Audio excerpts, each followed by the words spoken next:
જૂનાગઢ હવામાન નિષ્ણાંત પરેશ ગોસ્વામીની આગાહી. વર્ષના અંતે રાજ્યમાં ફરી એક માવઠાની આગાહી. આગામી 3 દિવસ માવઠાની આગાહી. 27 થી 29 ડિસેમ્બર વચ્ચે થઈ શકે છે માવઠું. ઉત્તર ગુજરાતમાં માવઠાની સૌથી વધુ સંભાવના છે. અન્યત્ર વાદળછાયું વાતાવરણ સર્જાશે. Story report by Paresh Buddhbhatti, Junagadh.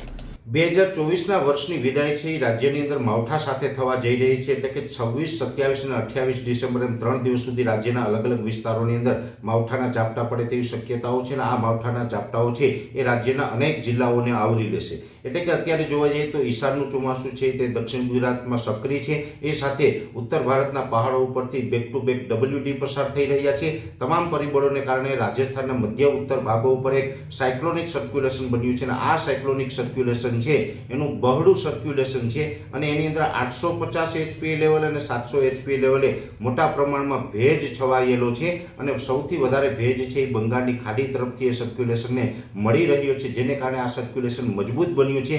જેને કારણે આજે 26 ડિસેમ્બરના રોજ પણ રાજ્યના અનેક જિલ્લાઓની અંદર હવામાનમાં પલટો જોવા મળી રહ્યો છે. અને આ 3 દિવસ જે માવઠાના વરસાદની શક્યતાઓ છે તેમાં સૌથી વધારે તીવ્રતા છે આવતીકાલે 27 ડિસેમ્બરના રોજ જોવા મળે તેવી શક્યતાઓ છે. અને આ જે વરસાદો છે એ રાજ્યના અનેક વિસ્તારોમાં પડશે, જેમાં ખાસ કરીને રાજસ્થાન બોર્ડર લાગુ વિસ્તારના જેટલા તાલુકાઓ છે તેમાં સૌથી વધારે તીવ્રતા રહેશે.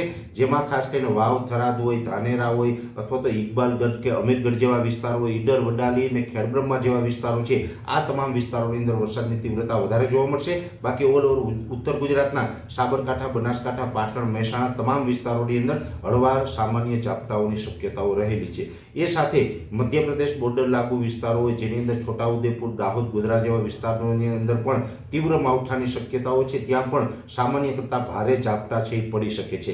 મહીસાગર અને અરવલ્લી જિલ્લામાં પણ છૂટાછવાયા હળવા સામાન્ય ઝાપટાઓ છે એ પડી શકે છે. 27, 28 તારીખમાં અમદાવાદ, ગાંધીનગરમાં પણ હળવા એકદમ સામાન્ય છૂટાછવાયા છાટાછૂટી અથવા તો ઝાપટાની શક્યતાઓ માની રહ્યા છે અમે. એ સાથે દક્ષિણ ગુજરાતના વિસ્તારો છે, જેમાં ખાસ કરીને તાપી, નર્મદા, એ સાથે ડાંગ અને વલસાડ જેવા વિસ્તારો છે, એમાં પણ એકદમ હળવા સામાન્ય માવઠાની શક્યતાઓ રહેલી છે.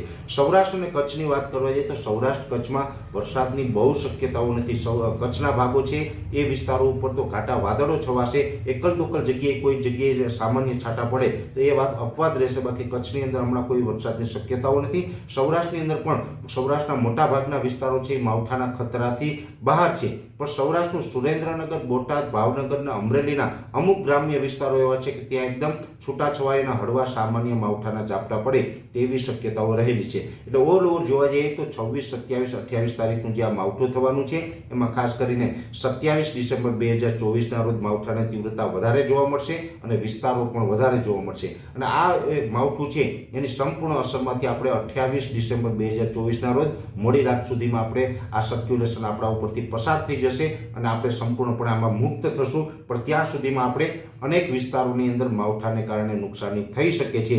અને આ માવઠું પૂર્ણ થશે એટલે સાથોસાથ માવઠું પૂર્ણ થતાની સાથે જ 24 થી 48 કલાકની અંદર રાજ્યમાં તીવ્ર ઠંડીનો પણ માહોલ જોવા મળશે. ઠંડીની પણ ફરીથી શરૂઆત થાય તેવી શક્યતાઓ અમે માની રહ્યા છીએ. એટલે આ એક માવઠું થવાનું છે જેની દરેક ગુજરાતી ભાઈઓએ નોંધ લેવી.